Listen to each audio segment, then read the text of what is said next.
자, 오늘은 세 명의 사람에 대해서 한번 생각을 해보려고 해요. 첫 번째로는 노아, 그리고 아브라함, 사라라는 사람에 대해서 한번 생각해 보려고 합니다. 이 히브리서 11장에 있는 이 믿음의 선진들, 믿음의 신앙인들을 생각해 보는 이유는 뭐냐면, 여러분들과 마찬가지로 동일한 역사 가운데 살아갔던 일반 사람들이었다는 거예요. 그 사람들이 성경에 기록되었지만 그 사람들은 뭐가 더 잘나서 성경에 기록된 것이 아니라 우리와 같은 상황과 조건에서 살아갔던 사람들이라는 것을 볼 때, 이 사람들도 많이 부족한 삶을 살았지만 어떻게 이 사람들이 믿음의 삶을 감당했는지를 우리가 성경을 통해 배우고 또 알아보고, 우리도 그 사람들의 믿음의 사람들을 본받으려고 하는 그런 의미입니다. 먼저 7절 말씀에 보면, 믿음으로 노아라는 사람, 아직 보이지 않는 일에 경고하심을 받고 경외함으로 방주를 준비하였다라고 말씀을 하고 있어요. 경외함으로라는 이 경외한다는 거는 하나님을 존경한다는 뜻이에요. 또 하나님의 말씀을 두려워했다고도 볼 수가 있어요. 자, 그런데 이 노아의 방주의 이야기가 창세기에 나오죠. 6장 14절에 하나님께서 노아에게 이렇게 말씀하세요.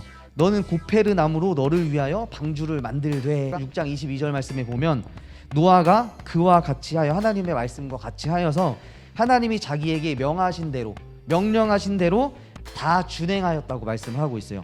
이 노아는 당대의 의인이었고 완전한 자로 하나님과 동행했고 여호와께 은혜를 입은 자였다라고.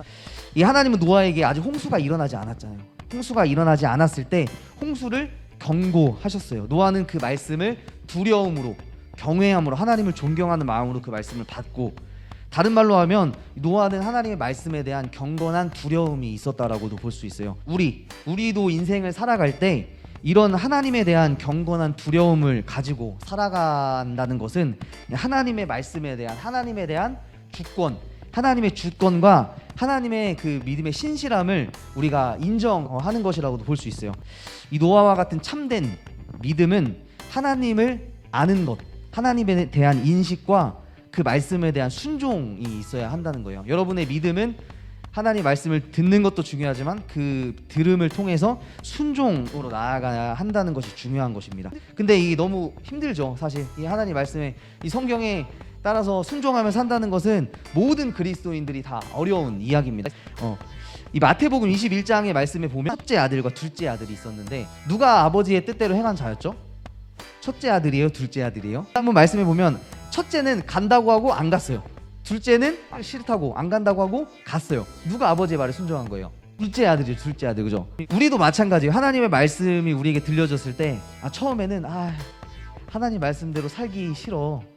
하나님 말씀 어떻게 살아? 인생을 즐기면서 살아야 되는데, 하나님의 말씀을 다시 듣고 하나님을 인정하고 하나님을 존경하는 마음으로 다시 한번 뉘우치고 하나님 말씀에 순종해야 하는 길로 나가야 한다는 거예요. 우리가 부족하고 연약해서 하나님 말씀을 단번에 순종할 수 없습니다.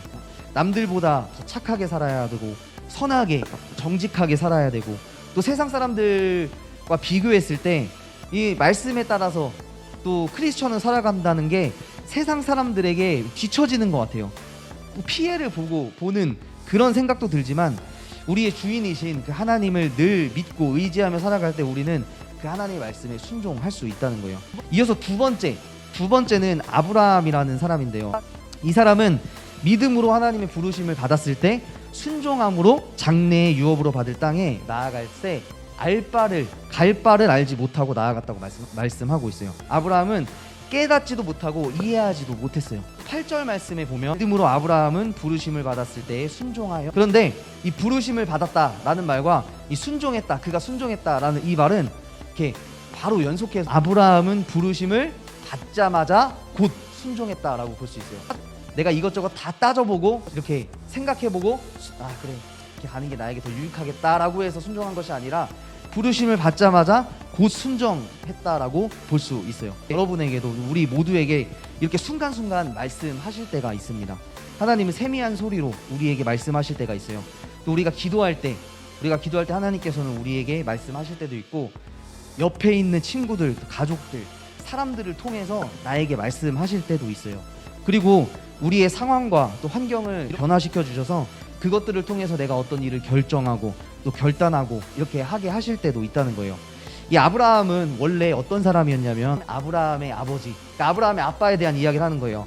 아브라함의 아빠가 강 저쪽에서 하나님을 섬기는 사람이 아니고 다른 신들을 섬겼던 사람이 바로 아브라함의 아버지였어요. 아브라함의 상황을 지금 변화시켜 주신 거예요. 이 아브라함이 처해진 이 종교적인, 이 가정의 종교적인 상황을 변화시켜 주신 거죠. 여러분들은 그리스도인으로 부름받은 사람들이라는 거예요. 우리가 그리스도인을 부름받았다는 것은 여러분들의 삶 가운데 이 그리스도인으로 내가 비춰져야 한다는 거예요. 옷을 어떻게 입느냐, 옷을 어떻게 걸치느냐에 따라서 이 사람이 어떤 사람인지 대충 파악할 수가 있습니다. 여름에는 축구 레플리카를 입고 다녔어요. 거의. 가을이 되면 트레이닝복, 저지 이런 걸 입고 다녔어요. 겨울 되면 뭘 입을까요? 축구 선수들이 입는 패딩 이런 걸 입고 다녔어요. 여자들이 가장 싫어하는 스타일이라면서요. 이렇게 이런 제 모습을 보면 이렇게 생각하겠죠. 아, 쟤 축구 좋아하나 보다. 뭐 바르셀로나 입고 있으면 쟤 바르셀로나 좋아하나 보다. 이렇게 생각을 했을 거예요. 사람의 이런 복장을 보면 대충 이 사람이 어떤 사람인지 대충 파악이 가능한 거죠. 이슬람 교도들은 특징이 있죠. 가톨릭 신부들이나 수녀님들 보면 딱 옷만 봐도, 불교 스님 역시 옷만 봐도 이 사람이 어떤 종교를 가지고 어떤 사람이라는 거 대충 파악할 수가 있어요. 자, 그런데 너무 감사하게도 우리 기독교인들, 개신교인들은 뭐 평신도는 물론이거니와 목사님들은 이런 어떤 특별한 특징이 없어요. 아무런 옷을 입고 다니잖아요. 너무 좋은 거죠, 사실. 숨길 수 있으면 숨길 수 있어요. 내가 목사라는 걸 숨길 수 있으면 숨길 수 있는 거죠. 사실 그런데 다시 한번 생각해 보면 우리는 그리스도인으로 부름받은 사람들인데, 이 그리스도인들은 우리가 입는 이 옷을 통해서 구분할 수 없기 때문에 우리가 더 세상 가운데 그리스도인으로 살아가기가 어려울 수도 있다는 말이에요. 내가 교회를 다니는지 그리스도인인지 그냥 감추고 살아가면 감출 수 있다는 거예요. 가만히 있으면 드러나지가 않아요. 그래서 우리가 이 그리스도인을 산다는 것은 더욱더 어려운 것 같습니다. 그래서 이 세상을 살아가면서 나는 기독교인이다, 난 예수님을 믿는 사람이다, 이렇게 나를 비추면서 드러내면서 살아가기란 너무 어렵죠, 사실. 그럼에도 불구하고 우리는 어렵지만 그리스도인으로서 그 하나님의 부르심에 순종하고 살아가야 한다는 거예요. 하나님의 말씀을 경외함으로, 또 두려움으로 행하고 지키며 살아감으로 우리가 그리스도인임을 나타내고 살아가는 것이 우리의 의무라는 것입니다. 11절 말씀에 보면 또 아브라함의 아내였던 사라라는 여인이 나와요. 이 사라는 나이가 많아서 단산하였다, 아이를 낳았었으나 잉태할 수 있는 힘을 하나님께서 주셨다고 이야기합니다. 그리고 그 힘을 주신 이가 하나님이라는 것을 이 사라는 믿었어요. 여러분들의 삶도 마찬가지예요. 사라처럼 우리가 힘이 없을 때 약속하신 그 하나님을 믿고 우리에게 힘을 주시는 분은 하나님이시다라는 것을 꼭 믿어야 한다는 거예요. 여러분들의 앞날이 보이세요? 창창합니까? 군대에 가면 이런 말 하죠. 무슨 말 하죠? 눈 한번 감아보라고. 뭐가 보이냐? 아무것도 안 보입니다. 그래, 네 앞날이 그거야. 군대에 가도 이렇게 앞날이 보이지 않는데 여러분들의 미래 보이지 않을 거예요, 사실. 하루하루 살아가기가 너무 힘든 그런 삶을 살아갑니다. 하지만 지금 처한 이 상황이 너무나 힘들고 어렵고 힘들다면 오늘 이 사라처럼 그 하나님, 우리에게 힘을 주시고 그 하나님을 믿어야 한다는 거예요. 여러분도 마찬가지입니다.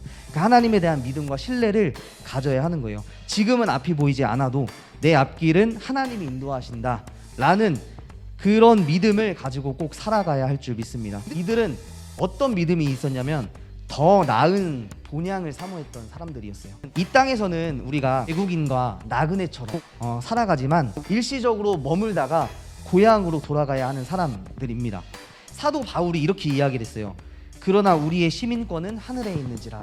우리가 이 땅에 살지만 이 땅에서 하나님 나라의 정치와 하나님 나라의 경제, 하나님 나라의 문화와 하나님 나라의 어떤 그 전반적인 것을 우리는 누리면서 그 영향을 받고 살아가야 하는 사람들이라는 거예요. 하나님은 우리의 삶 속에서 보이지 않게 우리에게 말씀을 하시고 어떨 때는 우리에게 경고하실 때도 있어요. 그리고 우리가 힘이 없을 때 우리에게 힘을 주시기도 합니다. 그래서 우리가 그런 하나님, 우리에게 이렇게 말씀하시고 경고하시고 힘을 주시는 그 하나님을 우리가 알고 인식하고 살아간다면 우리의 삶 속에는 순종함이 있어야 돼요. 순종함. 그것이 바로 믿음으로 살아갔던 이 믿음의 선진들의 삶이었습니다. 하나님의 말씀에 순종하기 참 어려운 시대예요.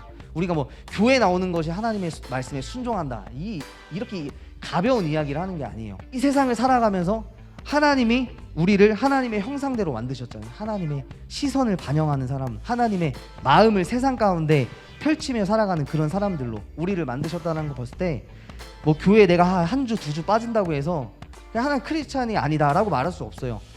내가 있는 그 자리에서 하나님을 경외하고 하나님의 말씀을 두려움으로 받고 그리스도인으로서 그 삶을 비추며 살아가는 것이 중요하다는 거예요. 그것이 순종이라는 거예요.